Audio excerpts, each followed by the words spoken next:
तिथे एक राजा राज्य करीत होता. त्याचे नाव भद्रश्रवा. तो शूर होता, दयाळू होता, प्रजादक्ष होता. 4 वेद, 6 शास्त्रे, 18 पुराणे याचे ज्ञान त्याला होते. अशा त्या राजाच्या राणीचे नाव होते सूरजचंद्रिका. राणी रूपाने खूप सुंदर होती, सुलक्षणी होती, पतिनिष्ठ होती. त्यांना एकूण 8 अपत्ये होती, 7 पुत्र, त्याच्यानंतर झालेली एक कन्या. राजा राणीने कन्येचे नाव शांबाला ठेवले. एकदा देवीच्या मनात आले, आपण राजाच्या राजाप्रसादी राहावे. त्याने राजा आणखी प्रजा सुखी होईल, प्रजेला तो आणखी सुख देईल. गरिबाकडे राहिले तर सगळ्या संपत्तीचा तो एकटाच उपयोग घेईल. म्हणून देवीने एका म्हातारीचे रूप घेतले, फाटकी वस्त्रे घातली, आधारासाठी एक काठी घेतली आणि काठी टेकत टेकत ती राणीच्या महालाच्या दाराशी आली. तिला पाहताच एक दासी पुढे आली. तिने विचारले, कोण ग बाई तू? कुठून आलीस? काय काम काढलंयस? तुझं नाव काय? गाव काय? काय हवंय तुला? म्हातारीचे रूप घेतलेली श्री महालक्ष्मी म्हणाली, माझं नाव कमलाबाई, द्वारकेला राहते मी. तुझ्या राणीला भेटायला आले. कुठे आहे ती? दासी म्हणाली, राणीसाहेब महालात आहेत. त्यांना सांगायला गेले तर त्या माझ्यावरच रागवतील. तुला त्या कशा भेटतील? तुझा अवतार पाहून तुला त्या हाकलूनच देतील. तू तिथेच थांब आडोशाला थोडा वेळ. तो म्हातारीला राग आला. ती संतापून म्हणाली, तुझी राणी गेल्या जन्मी एका वैश्याची पत्नी होती. तो वैश्य फार गरीब होता. त्यावरून त्या दोघांची नेहमी भांडणे होत. नवरा तिला मारहाण करीत. या त्रासाला कंटाळून एक दिवस ती घर सोडून गेली आणि जंगलात उपाशी तपाशी भटकू लागली. तिची ती अवस्था पाहून मला तिची दया आली. मी तिला ऐश्वर्य, सुख आणि संपत्ती देणाऱ्या महालक्ष्मी व्रताची माहिती सांगितली. त्याप्रमाणे तिने ते व्रत केले. तिच्या व्रताने महालक्ष्मी प्रसन्न झाली. तिचे दारिद्र्य संपले. तिचे घर संपत्ती समृद्धीने भरले. तिच्या जीवनात आनंद भरला. मृत्यूनंतर लक्ष्मी व्रत केल्यामुळे ते दोघेही पती पत्नी लक्ष्मी लोकात वैभवात राहिली. या जन्मी त्यांचा जन्म राजकुळात झाला आहे. देवीच्या कृपाने ती आता राणीपदावर बसली आहे.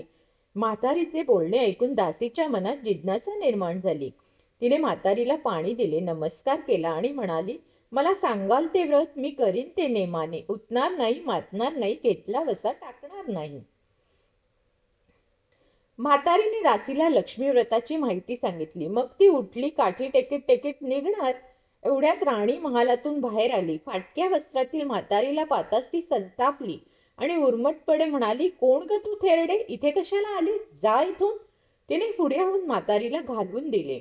ती म्हातारी म्हणजे प्रत्यक्ष महालक्ष्मी होती हे राणीला कळले नाही. राणीचा तो उर्मटपणा पाहून महालक्ष्मीने तिथे न थांबता स्वस्थानी जाण्याचे ठरवले. राणीचा महाल सोडून म्हातारी निघणार तोच एक मुलगी लगबगीने बाहेर आली. ती मुलगी होती राजकन्या श्यामबाला. तिने येऊन म्हातारीला नमस्कार केला. ती कळवळून म्हणाली, आजी रागावू नका. माझी आई चुकली. तिच्यासाठी मला क्षमा करा.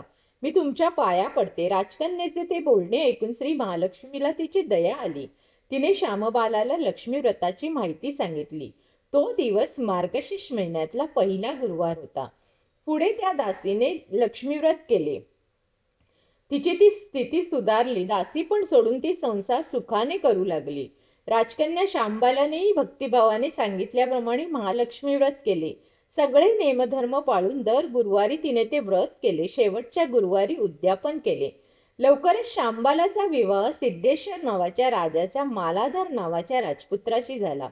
तिला राजवैभव मिळाले. लक्ष्मी व्रताच्या प्रभावाने तिचा संसार सुखासमाधानाचा चालू झाला. पण इकडे भद्रश्रवा व राणी चंद्रिकांना हळूहळू वाईट दिवस यायला लागले. त्यांचे राज्य गेले, सगळे वैभव ऐश्वर्य गेले. चंद्रिका राणी होती ती स्थिती आता बदलली. अन्न पाण्यालाही ते महाग झाले. भद्रश्रवाला फार वाईट वाटलं. तो तरी काय करणार? एक एक दिवस चिंतेने उगवत होता तसा मावळत होता.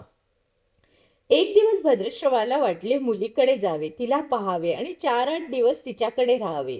त्याप्रमाणे तो जावयाच्या राज्यात आला. चालून चालून तो खूप दमला होता. म्हणून थोडा वेळ विश्रांती घेण्यासाठी एका नदीच्या काठी बसला.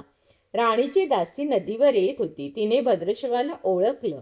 दासी धावत धावत महालात गेली. राजाला बातमी सांगितली. शांबालालाही ते समजले. शांबाला आणि मालाधरने रथ पाठवून भद्रश्रवाला मोठ्या मानसन्मानाने राजवाड्यात आणले.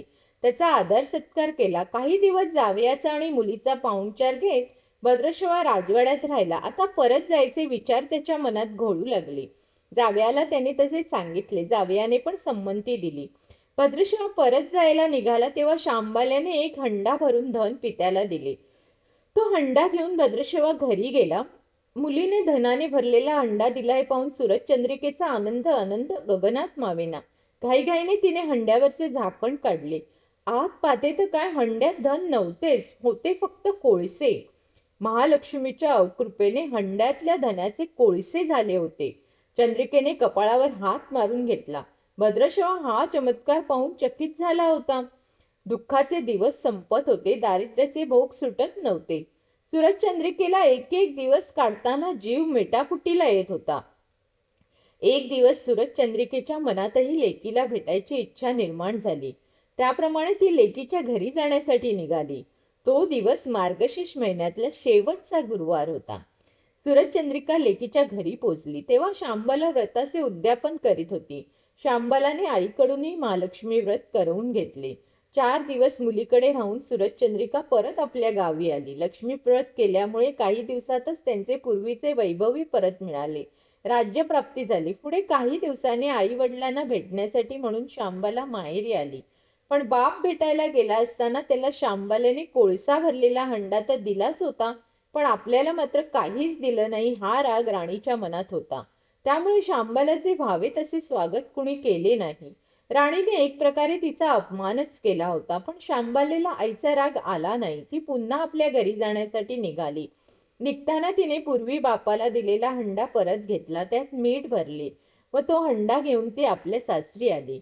स्वगृही आल्यावर मालाधरने शांबालाला विचारले, माहेरून काय आणलं? शांबालाने बरोबर आणलेल्या हंड्याकडे बोट दाखवले. मालाधरने झाकण उघडून पाहिले तर हंड्यात मिठाचे कडे. मालाधरने चकित होऊन म्हणाले, हे का, या मिठाचा काय उपयोग? शांबाला म्हणाली, थोडं थांबा म्हणजे कळेल. त्या दिवशी शांबालाने कुठल्याच पदार्थात मीठ घातले नाही. सगळेच पदार्थ अळणी. मालाधार जेवायला बसल्यावर तिने त्याला सगळे पदार्थ वाढले.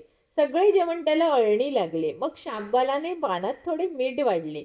अन्न पदार्थात ते मिसळतात बेचव अन्नाला चव आली. हा मिठाचा उपयोग शांबाला पतीला म्हणाली आणि मालाधारलाही तिचे म्हणणे पटले. थोडक्यात म्हणजे जे कुणी महालक्ष्मीचे व्रत श्रद्धेने आणि मनोभावे करतील त्यांना महालक्ष्मी प्रसन्न होऊन त्यांच्यावर तिची कृपा होईल. पण श्रीमंती आल्यावर सुद्धा माणसाने उतू नये. नित्य नेमाने श्री महालक्ष्मी व्रत करावे, देवीचे मनन चिंतन करावे, म्हणजे देवी सदैव तुमच्या पाठीशी उभी राहील, तुमची मनोकामना पूर्ण होईल. श्री महालक्ष्मीची ही कथा कहाणी गुरुवारची सफळ संपूर्ण. तर अशा प्रकारे मी तुम्हाला ही गोष्ट सांगितली आणि मी रोज आता अशी येणार आहे आणि तुम्हाला गोष्टी सांगणार आहे. तर प्लीज माझ्या चॅनलवर नवीन असाल तर मला लाईक, शेअर, सबस्क्राईब करायला विसरू नका. आणि माझे 2 चॅनल आहे, trup@986 अँड @jyot@689. तर ह्या दोन्ही चॅनलला तुम्ही जरूर भेट द्या. लाईक, शेअर, सबस्क्राईब करा, हाईप करा, कमेंट्स करा आणि मजेत राहा, आनंदात राहा. चला बाय. बघा आपलं अगदी सेशन म्हणजे फक्त 10 मिनिटाचं पण नाही झालं. बाय.